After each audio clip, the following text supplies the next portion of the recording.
사연타를 지시고 노출. 네. 저희 이제 4인 사색 문화 카페 이문극장이라는 공연의 마지막 네 번째 공연이고요. 저희 공연은 한국문화예술위원회에서 올해 시행한 지역예술 도약 사업의 공모 사업으로 선정돼가지고 저희가 이제 오늘 하게 됐는데요. 저기처럼 보이는 것처럼 인문 특강부터 테마 토크까지 어우러지는 고품격 문학쇼라고 저희는 생각하고 있는데 혹시 저품격이면 그냥 고품격으로 생각해 주시면 감사하겠습니다. 생각하기 따라 다들 다르니까. 네, 그리고 실제로 고품격인지 아닌지 한번 살펴보시면 좋을 것 같고요. 저희가 지금부터 1시간 40분 정도 1시간 40분, 45분 정도 공연을 진행하려고 하는데요.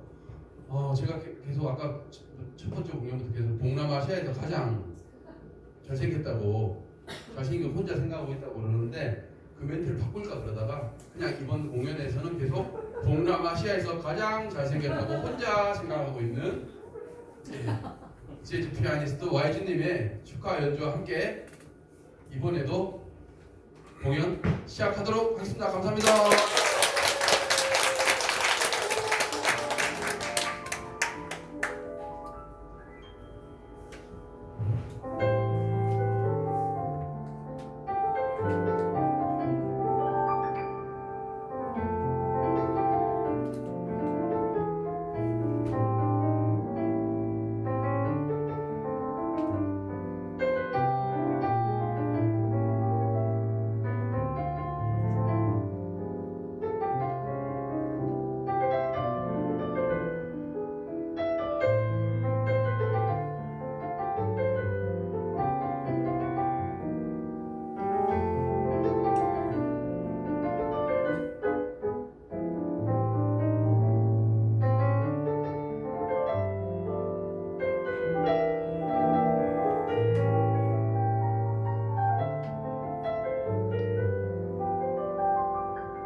패션은 언어다. 롤랑 바르트.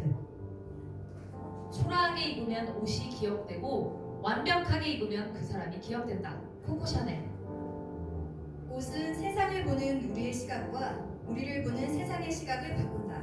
버지니아 울프. 인간의 세속적 관심사는 모두 옷에 의해 연결되고 단추로 채워지며 지탱된다. 토마스 칼라엘. 그리고 패션의 패션의 완성은 완성은 얼굴이다.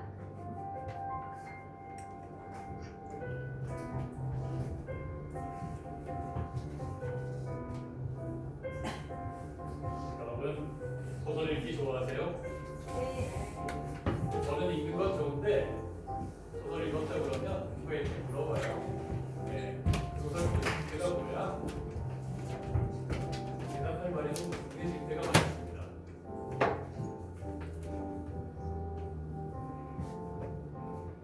그냥 그 소설 어땠어? 이렇게 물어보면 그냥 좋았어. 아니면 그냥 그랬어. 이렇게 대답하고 끝나면 좋잖아요. 그러면 또 누가 또 물어봐요. 뭐가 좋았어? 네. 또 물어봅니다. 왜 그냥 그랬어? 또 대답할 말이 없어지죠. 그런데 좀 신기한 건 그렇게 자꾸 물어서 어쩔 수 없이 생각을 하면서 이야기를 하다 보면 사람들이 이렇게 하나의 이야기를 가지고 서로 다른 생각을 할 수 있구나. 내가 못 읽었던 게 이렇게 많구나. 이런 생각을 또 하게 됩니다. 바로 이런 게 문학의 힘이 아닌가 싶습니다. 저는 소설을 다 읽었을 때 마지막 책장을 딱 넘는 순간에 뭔가 내 마음속에 문장 하나가 떠오르면, 때로는 질문 하나가 떠오르면, 또 때로는 그냥 단어 하나가 떠오르면 그게 저 나름대로 느낀 그 소설의 주제가 아닐까 이렇게 생각을 하는 편이거든요. 물론 작가나 평론가들이 말하는 것도 맞는 말일 테고 또 훌륭하겠지만 내 마음속에 떠오르는 어떤 단어나 질문 같은 게 있다면 그게 저 나름의 그 소설의 주제가 아닐까 이렇게 생각을 하는 편입니다. 그런데 또 다른 사람들하고 소설에 대해서 이야기를 하다 보면 제 생각이 흔들리죠. 때로는 바뀌기도 합니다. 그것도 좋은 일인데 그렇지만 딱 그 소설을 덮었을 때 떠오르는 첫 느낌에는 틀림없이 나만의 뭔가가 있을 거다. 그게 틀린 거라고 할지라도 그런 생각을 좀 갖고 있는 편이에요. 오늘 우리가 만날 소설인 그 강다민 작가의 주머니의 말을 다 읽고 제가 딱 책장을 덮었을 때 제 마음속에 딱 떠오른 하나의 문구는 내 안의 방이었습니다. 생각하고 말할 줄 아는 옷, 그 옷 속의 주머니, 특별한 비밀을 간직한 소설 속의 주머니처럼 나라는 존재의 마음 안에도 그런 종류의 어떤 방이 있지 않을까 이런 생각이 떠오른 거죠. 비밀을 가진 주머니라니 궁금하지 않으세요?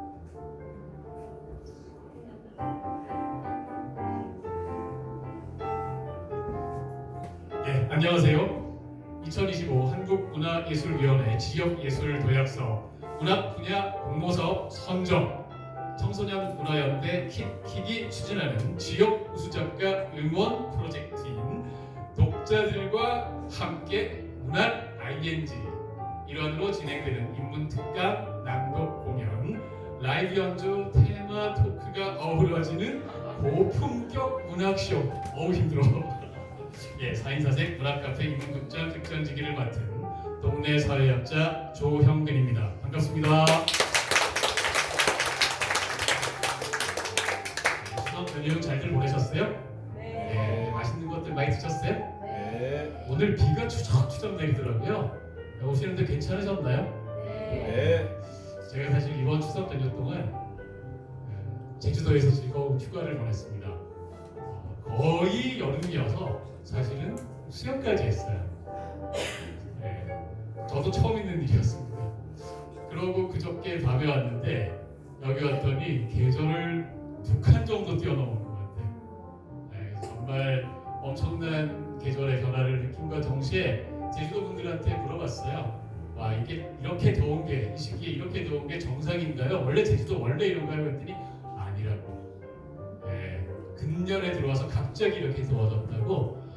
우리 강다민 작가의 작품 속에서도 기후위기, 패스트 패션 이런 게 아주 중요한 문제인데 제가 그걸 실감한 요즘이기도 합니다. 자, 이렇게 추석 연휴 마지막 정말 마지막을 장식한 이 소중한 주말에 비 내리는데도 여기까지 찾아와 주신 여러분들께 진심으로 감사의 말씀드립니다. 자, 여러분 사회학자라는 말은 들어보셨죠? 그죠? 네. 동네 사회학자라는 말 들어보셨나요? 아니요라고 대답해 주셔야 됩니다. 들어봤어요? 곤란합니다. 예, 제가 자칭 우주 최초의 동네 사회학자입니다.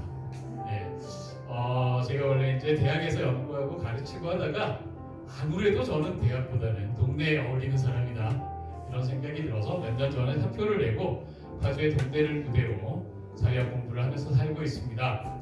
근데 오늘은 이렇게 서울 한가운데 대학로의 멋진 무대에서 여러분들하고 만나게 돼서 기쁘기도 하고 설레기도 하고 그렇습니다. 앞에서 잠깐 언급했듯이 오늘 제가 여러분에게 소개할 작품은 이번 예술이 지역예술도약서에서 강원문화재단의 추천을 받은 강다민 작가의 단편소설 주머니의 말입니다. 이 소설은 강다민 작가가 2024년 4월에 내일을 여는 책이라고 하는 출판사에서 출간한 청소년 소설집 입은 것들의 말하기에 실려 있는데요. 출판사 소개에 따르면 옮겨보겠습니다. 이야기를 따라가다 보면 저절로 우리의 옷 소비 문화와 오늘의 패션 산업 그리고 그 속에 묻힌 공허함과 결합에 대해 돌아보게 된다. 아주 멋진 이야기죠. 그런 책이고요. 옷을 주제로 한 일종의 테마 영작 소설집인데요. 4편이죠.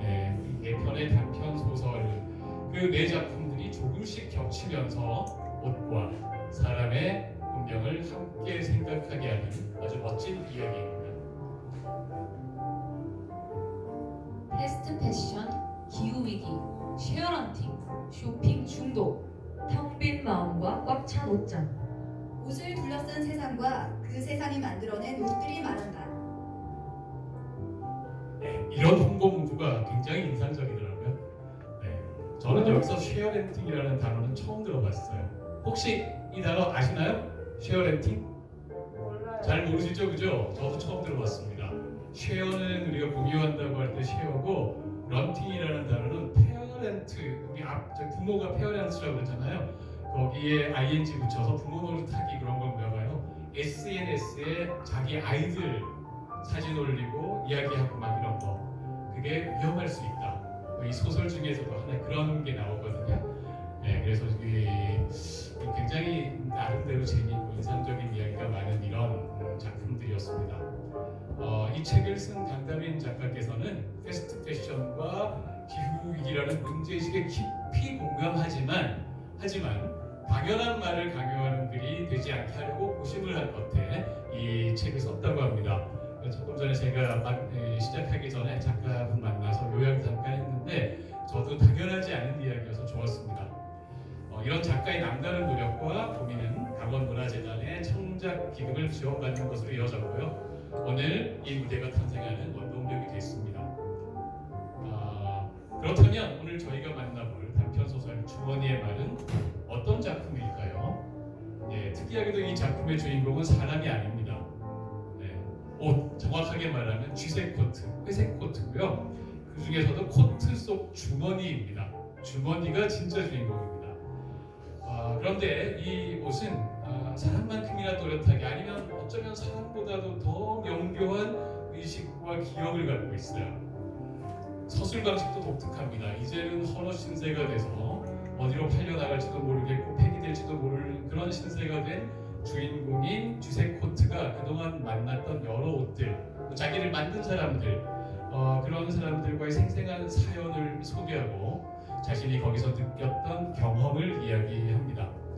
그 와중에 코트 주머니는 다른 동료 옷들, 이 동료 옷들을 만나서 자신들끼리 이야기를 공유하기도 하고 심지어 자신들을 만들고 소유했던 인간들에 대한 뒷담화도 나누고 함께 소설도 씁니다. 의미심장한 것은 작품 후반부에 주인공인 옷, 정확히는 옷 속의 주머니가 혼자서 이런 생각까지 한다는 겁니다. 나는 어디서 왔어? 어디로 가는 걸까? 도대체 주인공인 코트 주머니가 구체적으로 언제 어디서 누구와 어떻게 만나서 어떤 경험을 했길래 인류 탄생 이래로 수많은 철학자와 현자들이 고민하고 지식인들이 연구해봐도 풀어내지 못한 우리 삶의 비밀, 우리 삶의 수수께끼를 자신의 과제로 떠올리게 된 것일까요? 궁금하죠? 네, 제가 잠깐 이어서 그 짧은 소개만으로도 어떤 작품인지 궁금하실 텐데요. 이에 앞서 주머니의 말을 쓴 작가 강다빈 님은 과연 어떤 분인지 잠시 알아보는 시간 가져보도록 하겠습니다. 보실까요? 저렇게 훌륭한 분이군요. 자, 이제 강다빈 작가에 대해서 충분히 알게 되신 것 같으세요? 그럴 리가 없죠. 이제 인터넷 검색하면 금방 나오는 거니까요. 그래서 저희 킥킥이 어렵게 알아낸 강다빈 작가에 대한 특급 정보를 오늘 여러분들에게만 살짝 알려드리도록 하겠습니다. 자, 1984년 서울 성수동 출생이고요. 그 후에 일산, 성남, 양평, 서울 등에 지내다가 지친 마음과 몸을 달래려고 몇 년 전부터 강릉에 내려가 생활 중인 분입니다. 특별히 좋아하는 음식은 오이인데요. 특히 여름이면 모든 음식에 오이를 넣을 정도고요. 면보다는 콩국수나 파스타를 더 선호하는데 가끔 짜증이 나는 날에는 스트레스 해소를 위해 먹는 음식이 있는데 그게 뭘까요? 불닭볶음면입니다. 네, 어린 시절 별명은 축구다리. 네, 이유는 종아리에 불뚝 알통이 있어서 그래서 치마는 안 입는다고 하십니다. 요즘 망국하고 있는 작가님만의 소확행은 달리며 수위 상태와 수박 그리고 독립영화관 상영표가 나오는 매주 월요일. 아마 수박은 이 답변하셨을 때 여름이어서 아마 그랬지 않았을까라는 생각이 들고요. 앞으로 인생을 살면서 꼭 이루고 싶은 버킷리스트 셋은 첫 번째 세계 일주 3년 정도 전 세계를 떠돌아다니는 여행. 두 번째 평소 그려둔 것들을 모아서 개인 그림전 개최. 세 번째 좋아하는 음악들을 잔뜩 틀고 책도 읽어주는 라디오 DJ 도전. 근데 이 정도면 곧 이루시지 않을까요? 박수로 응원 부탁드립니다. 네, 어릴 때 주변 사람들에게 들었던 가장 인상 깊은 칭찬은요, 초등학교 시절 서울 지하철 2호선 역명을 순서대로 외운 것 때문에 이모들에게 받았던 격려인데요. 아마 이런 격려 아닐까 싶습니다. 어머머머, 우리 자비 너무 똑똑하다. 천재 아니야? 뭐 이런 멘트가 아닐까 싶은데 재밌는 거는 2호선의 절반까지만 외웠다는 거예요. 네, 절반으로 천재가 된 특별한 소녀가 바로 강효린 작가였다는 겁니다. 네, 중학교 때는요, 같은 반 친구들과 오후 수업을 듣지 않고 인천 월미도로 무작정 떠난 적이 있다고 합니다. 회에 소주 한 잔? 그건 아니고요. 그냥 떡볶이만 먹고 무사히 귀가했다고 하고요. 한편 그 학창 시절에 별로 공부를 안 했는데도 성적이 쑥쑥 잘 나왔던 과목은 예상대로 뭐죠? 국어, 영어, 언어 영역이고요. 반대로 이해도 안 되고 성적도 별로였던 과목은 예상대로 수학, 이학, 왜 슬픈 애감은 틀린 적이 없나 의성이 되는데, 근데 지금 과학 좋아하신대요. 특히 우주 이야기에 특히 흥미를 느끼고 계신다고 합니다. 근데 유년 시에는 딱히 책을 좋아하지 않으셨다고 해요. 근데 이 사춘기가 오면서 뭔가 감정의 혼란을 겪고 공부도 하기 싫고 친구들과 어울리는 것도 막 별로고 막 그랬던 시절에 소설을 읽으면서 굉장히 공감과 위로를 얻게 됐다고 하십니다. 그 시절에 완전히 푹 빠졌던 작품이 바로 꽤 유명한 작품인데 이의경 작가의 첫 데뷔 장편 소설이 새해 선물. 이건 근데 얼마나 좋았냐면 수업 시간에 선생님한테 선생님 저 이거 읽을래요. 수업 안 듣고 이렇게 하실 정도로 좋아했다고 하세요. 한국예술종합학교 연극원을 졸업하셨고요. 그래서 원래 활동 장르는 희곡과 연극입니다. 본인이 쓴 희곡으로 만들어진 공연도 사실 여러 편입니다. 그림책은요, 갓 태어난 조카를 위해서 만들기 시작했는데 그 조카가 이제 고등학생입니다. 이 고등학생 그리고 이 지금 과천에 나오는 고등학교에서 이제 학생들의 글을 가르치고 있는데요. 그 글쓰기 수업도 하고 조카들도 나이를 먹어가면서 청소년에게 관심이 생기고 청소년 소설을 쓰기 시작하고 희곡도 짬짬이 써놓으셨다고 해요. 그래서 조만간 청소년 희곡집을 낼 계획도 가지고 있다고 하는데요. 요즘 10대들은 도대체 어떤 이야기를 나누는지 막 들어보려고 버스에 만약 고등학생들이 타잖아요. 그러면 그 뒷자리에 있으면 그냥 본인의 목적지를 지나가서 그 애들과 같이 끝까지 간대요. 왜? 무슨 이야기인지 들어보려고. 네, 평소 우리가 사는 인생과 달리 스토리가 너무 술술 흘러가는 작품들에 대해서는 고개를 갸우뚱하면서 문제의식을 느낀다고 하시고요. 요즘은 왜인지 균열 그리고 시는 불공정하다라는 문장을 자주 떠올리신다고 해요. 또한 이미 들이닥친 기후위기를 아무도 제대로 대처하지 못하는 현실과 스스로를 타인과 비교하는 시간이 너무 많아진 요즘 사람들의 모습이 많이 불편하게 느껴지신다고 하는데요. 작가로서 잠깐만요.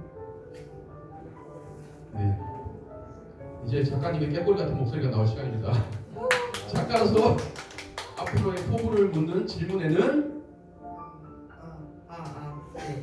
동화책, 청소년 책뿐만 아니라 연극. 네, 박수 한번 주시죠. 아직 얼굴이 안 나온다는 거. 동화책, 청소년 책뿐만 아니라 연극, 드라마, 그림책, 그림 등 다양하게 작업하는 작가로 기억되면 좋겠습니다. 라고 답변하셨다고 합니다. 네. 앞으로 발표할 다양한 장르의 작품들 속에 작가님만의 아마 치열한 문제의식이 개성 있고 흥미롭게 또 오롯하게 남기지 않을까 기대를 해보는데요. 자, 이제 오늘의 소설 주머니의 말을 제대로 한번 감상해 볼 시간입니다. 전문 배우들과 멋진 라이브 연주와 함께하는 생생한 낭독 공연인데요. 큰 박수로 맞이해 주세요.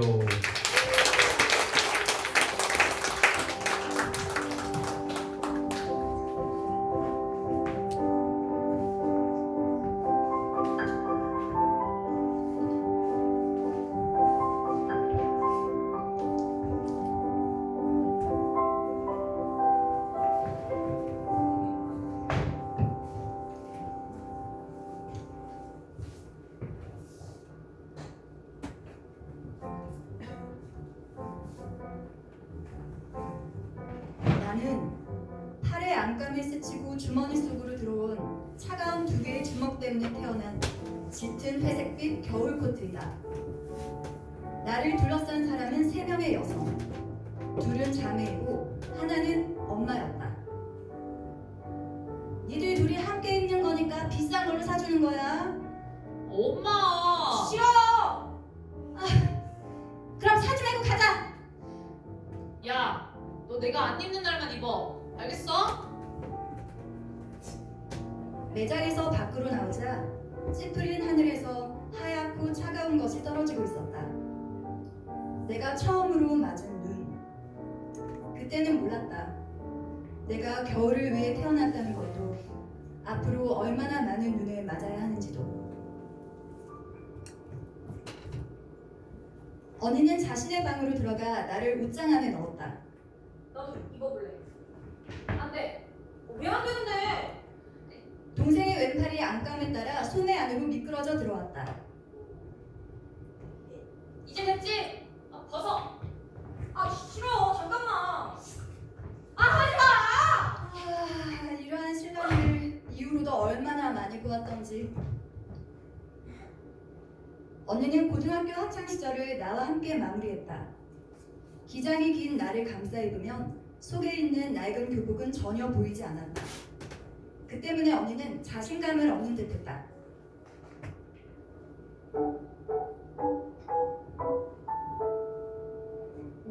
언니는 이제 대학교를 다녔다. 내 안의 옷은 화사한 옷들로 채워졌다. 블라우스와 치마, 구두를 고르며 나를 걸쳐보고 다시 치마를 바꿔 입고 하는 것을 지켜보는 일은 즐거웠다.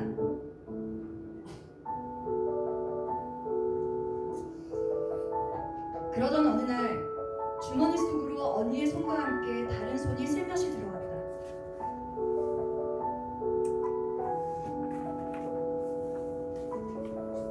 커다랗고 길쭉한 손가락이 언니의 손가락을 만지작거렸다. 금세 손에서 땀이 축축하게 배어나왔다. 봄이었다.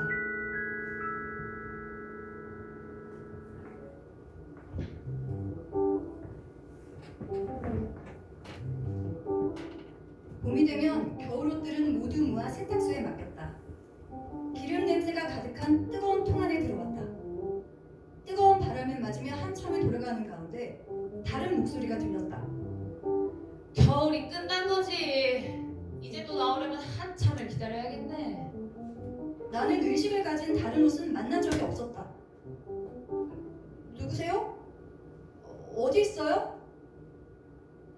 내가 왼팔 소매 끝을 가볍게 흔들자 눈처럼 새하얀 소매가 내 소매를 낚아채듯 휘감았다. 하얀 스웨터였다. 나는 염소의 마지막 털이었어. 높고 하얀 산봉우리가 둘러싼 푸른 초원에 살았지. 핏물로 가득한 우리 안에 울려 퍼지는 염소 울음소리가 기억나. 나는 언젠가 그곳으로 돌아갈 수 있을까? 끝없이 돌던 기계가 서서히 멈추었다. 하지만 우린 다음의 봄에 다시 여기서 만나겠지. 만약 버려지지 않는다면 말이야. 언니는 대학생이 된 후로 동생에게 자주 양보했다. 진짜 나 먼저 입어도 돼? 두 번째 겨울은 유난히 눈이 많이 내렸다. 나는 동생의 옷장에 걸렸고 동생은 눈이 아무리 많이 내려도 우산도 안 썼고 꼭 나를 입고 외출했다. 이거 입으면 하나도 안 추워.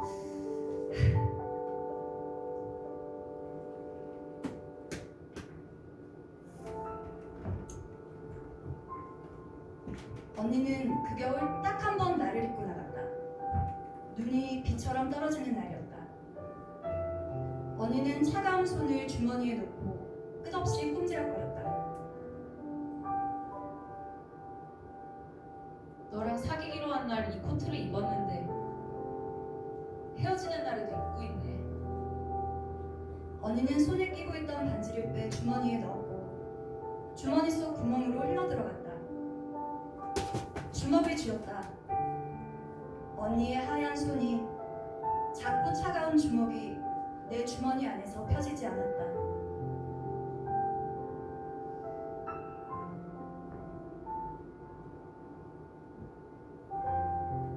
공원의 눈 쌓인 벤치에 쓰러지듯 앉아서 내 몸이 다 젖도록 언니는 울었다. 그날 이후로 언니는 다시는 나를 입지 않았다.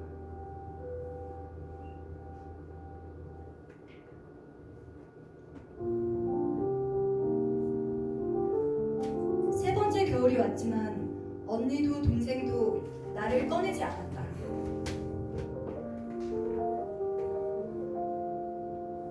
이제 너를 입을 사람이 없네.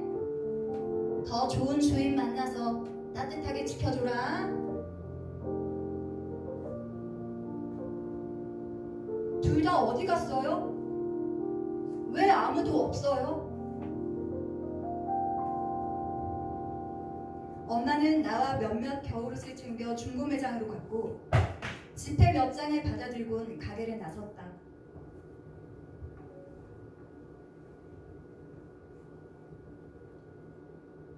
버려진다. 그 말이 이런 의미였던 걸까?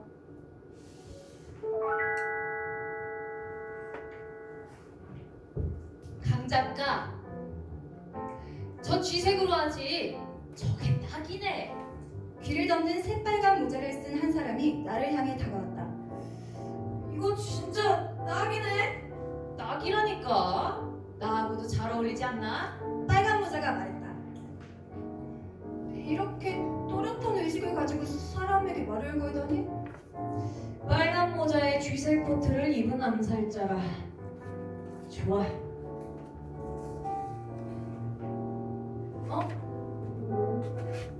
근데 여기 주머니에 구멍이 났는데요? 직원이 그 자리에서 재봉틀로 구멍을 막았다. 내 안에 반지가 있는데? 그렇게 나의 세 번째 겨울이 시작되었다.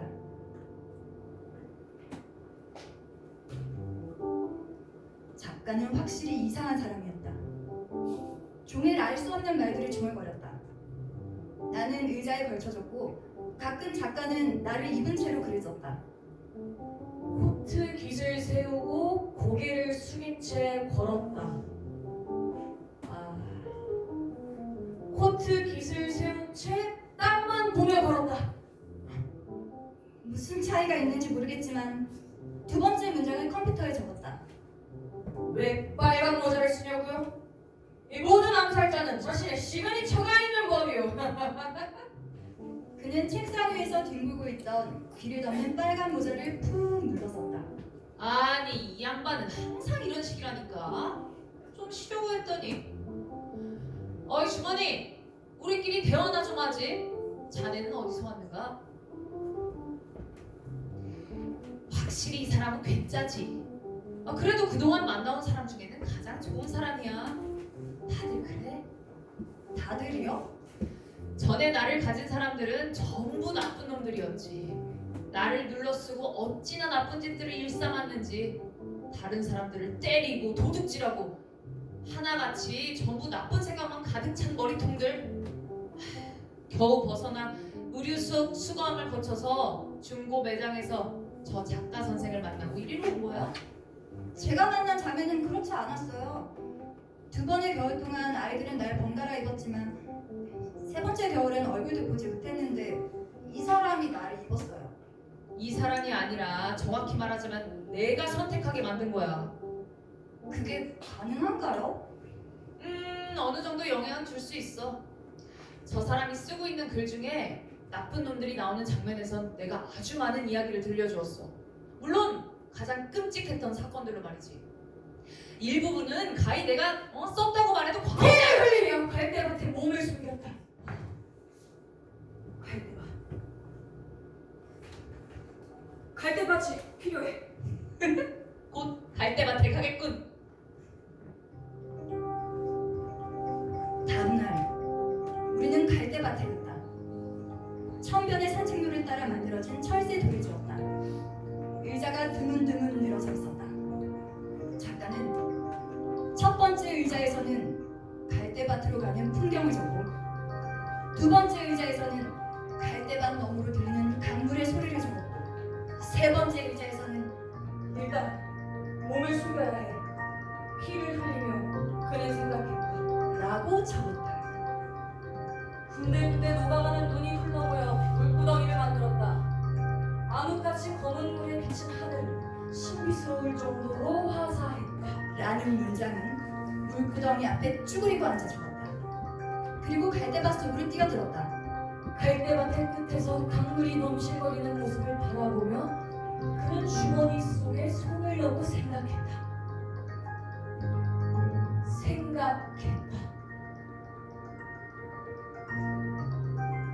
무슨 생각을 하지? 만약 나의 삶이 여기서 마지막이라면 나 역시 소설 주인공처럼 소설을 쓰는 작가처럼 흘러가는 강물을 함께 바라보고 앉았다. 언니는 어디로 간 걸까? 주머니에 반지를 넣은 것을 잊은 걸까? 우리는 다시 만날 수 있을까? 주머니에 손을 넣고 생각했다. 주머니가 있어서 다행이라고. 그 안에 건네주지 못한 반지를 만지작거렸다. 우리는 다시 만날 수 있을까? 작가의 마지막 말은 내가 생각한 것과 똑같았다. 그날 밤 우리는 전부 세탁기에 들어갔다. 건조대 2개에 나뉘어 우리는 새벽까지 소곤거렸다.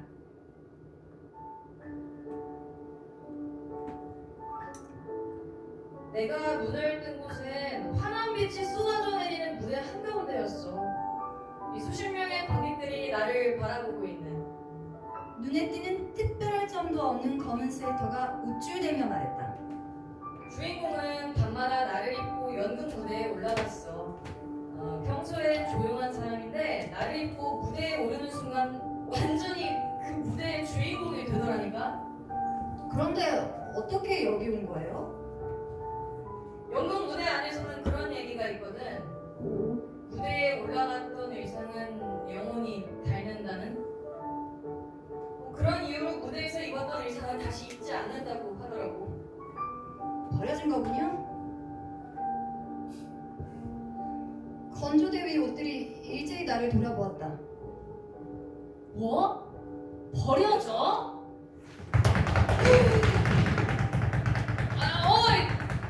이 친구가 이런 것은 처음이라 그래. 아니, 다들 긴장 풀라고.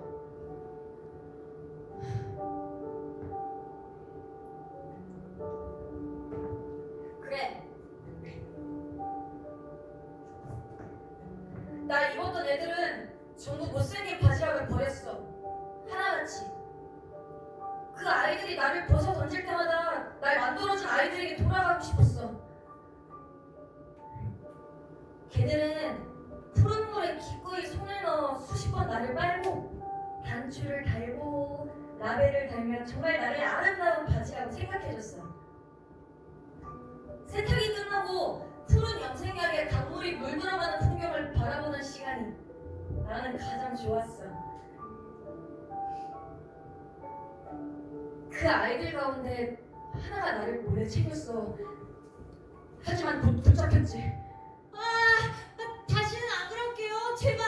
그 아이가 얻어맞는 걸 지켜보기만 했고 다시 포장을 기다리는 줄로 돌아가 비닐에 담기고 상자에 담겼어. 그리고 몇 차례 버려진 후에 이곳에 온 거야. 옷은 인간의 몸을 지켜주기 위해 만들어졌지만 어떤 몸을 지켜줄 것인가는